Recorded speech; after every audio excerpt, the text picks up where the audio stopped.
John Meadors has been practicing law in the Midlands for 35 years. In that time, he's worked as a criminal defense attorney and a prosecutor. In January, he was hired by the State Attorney General's office to assist in the Alex Murdaugh double murder trial.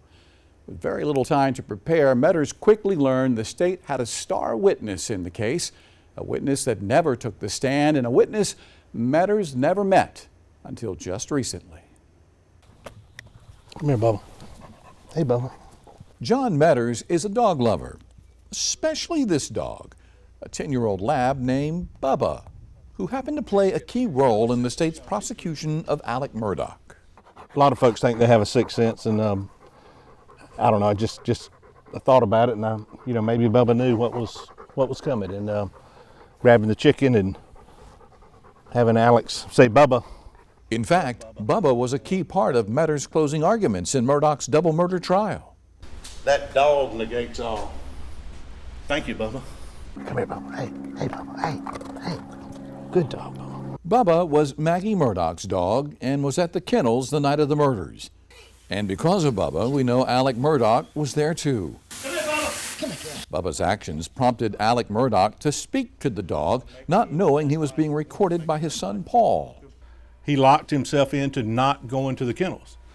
And as you know, when the kennel video came out, it was, I think, just impossible for him to get around those previous lies. And that's why I've said, and I'll say it again, law enforcement did an incredible job in handling those interviews and getting him to commit to a story, which ultimately the jury didn't believe. You seemed very aggravated that the defense, in their arguments, were saying that SLED and law enforcement in general did a very poor job in this investigation. I took a particular offense because they were putting law enforcement on trial, and they came from a family that had been prosecutors there. His father, who I knew and had been very nice to me, and were saying what a terrible job law enforcement did, while he wasn't given the most valuable and important piece of information that was out there, that I was down there, and he was the one who was actually obstructing and withholding judgment. Yeah, and I found that quite hypocritical and quite offensive. I did.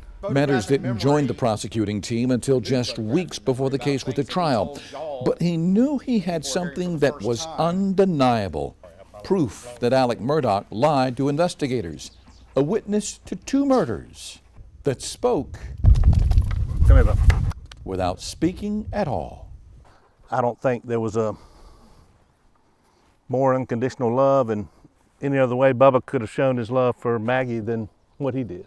And it was just so tragic all the way around, just as tragic as it gets. And I don't know what the right word, ironic or something, that man's best friend, and this case woman's best friend, was the key witness.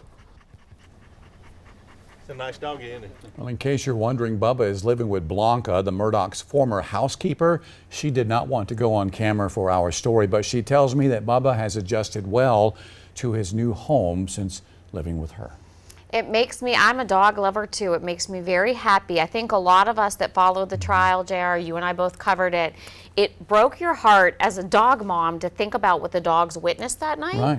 And if they knew and if they understood and what they understood. So the fact that Bubba is living out his life with Blanca, who obviously loved him and loved Maggie, definitely is poignant. Can you imagine what may have happened had Bubba not Never had grabbed the chicken and never made Alex Murdaugh speak? No. At the dog kennels. No, there would have been no way to corroborate that he never went down to the kennels that night. So it's just an incredible twist of fate. And like he said, man's best friend ended up testifying in the end. All right.